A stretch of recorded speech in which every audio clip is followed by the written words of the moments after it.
57 জন 10 র্যাঙ্কিংয়ের মধ্যে রয়েছে, তার মধ্যে রাজ্যের নিরিখে 10ম স্থানে এবং কলকাতার নিরিখে 1ম স্থানে কিন্তু রয়েছে সোমদত্তা। তোমাকে প্রথমেই শুভেচ্ছা, কেমন লাগছে? প্রথমেই আপনাদের সকলকে অসংখ্য ধন্যবাদ। আর ভালো তো অবশ্যই ভীষণ লাগছে, এতটা তো এক্সপেক্ট করিনি, ভালো হবে ভেবেছিলাম, তবে এতটা ভালো হয়েছে সত্যি খুব ভালো লাগছে। কোথা থেকে প্রথম জানতে পারলে যে তোমার নাম 10 নম্বরে আছে? আসলে আমি আর আমার মা ছিলাম, টিভির সামনে ছিলাম না, আমরা এমনি ছিলাম।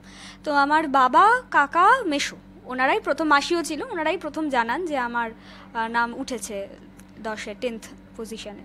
বাবা মা কি বলছে? তার পাশাপাশি পাড়া প্রতিবেশী থেকে শুরু করে স্কুলের শিক্ষক শিক্ষিকারা? বাবা মা তো ভীষণ খুশি, মা তো মানে ইমোশনাল হয়ে কেঁদেই ফেলেছিলেন। আর স্কুলের হেডমিস্ট্রেস এসেছিলেন, ওনাকে আমি প্রণাম করতে পেরেছি। কোন সাবজেক্টটা সব থেকে বেশি পড়তে ভালো লাগতো? আমার অঙ্ক করতেই সব থেকে বেশি ভালো লাগতো। এর পরবর্তীকালে তোমার 11-12-এ কি নিয়ে পড়ার ইচ্ছা রয়েছে? আমার তো পিওর সায়েন্স নিয়ে পড়ার ইচ্ছে রয়েছে। এবারে দেখব প্রত্যেকটা বিষয়ের মধ্যে কোনটাতে সব থেকে বেশি ইন্টারেস্ট পাচ্ছি বা কোন সাবজেক্টে বেশি ভালো ফল করতে পারছি, সেই মতো সামনের দিকে এগোবো। এখনকার ছাত্রছাত্রীদের মধ্যে মোবাইল ব্যবহার বেড়েছে, তার মধ্যে তুমি বলছো তুমি মোবাইল ব্যবহার করতে না, এটা কি বড়দের আদেশ মেনে নাকি তোমার নিজেরই করতে ভালো লাগতো না? না, আমি নিজেই মানে মোবাইলে কোনো ইন্টারেস্ট পেতাম না, শুধু ওই অনলাইনের ক্লাসের দরুন যেটুকু দেখতে হয়েছে মোবাইল সেটুকুই, তাছাড়া আমি মোবাইল নিয়ে ঘাটাঘাটি করতাম না, আমার খুব একটা ভালো লাগে না। আসলে আমার ছোট থেকেই ভীষণ ইচ্ছে ডাক্তার হওয়ার, আমি ডাক্তার খেলতে খুব ভালোবাসতাম, কিন্তু খেলাটা আর বাস্তবে হওয়া তো একই জিনিস নয়।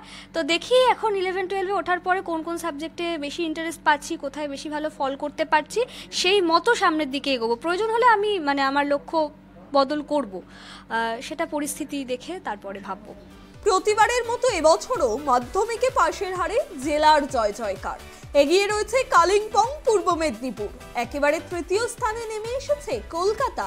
মাধ্যমিকে প্রথম 10-এ রয়েছেন কলকাতার মেয়ে সোমদত্তা সামন্ত। কলকাতার মধ্যে প্রথম হলেও রাজ্যের নিরিখে 10ম স্থান অধিকার করেছেন সোমদত্তা। মাধ্যমিকের ফল প্রকাশিত হতেই এদিন সোমদত্তাকে অভিনন্দন জানাতে তার বাড়িতে আসেন যাদবপুর লোকসভা কেন্দ্রের বাম প্রার্থী সৃজন ভট্টাচার্য। হ্যাঁ, অভিনন্দন জানাতে এলাম। সোমদত্তা আমাদের সকলকে গর্বিত করেছে এবং ওর প্রতি ভালোবাসা রইল। চলতি বছরের মাধ্যমিকে কলকাতার মধ্যে সর্বোচ্চ নম্বর পেয়ে নিজের আবেগ ধরে রাখতে পারলেন না সোমদত্তা সামন্ত।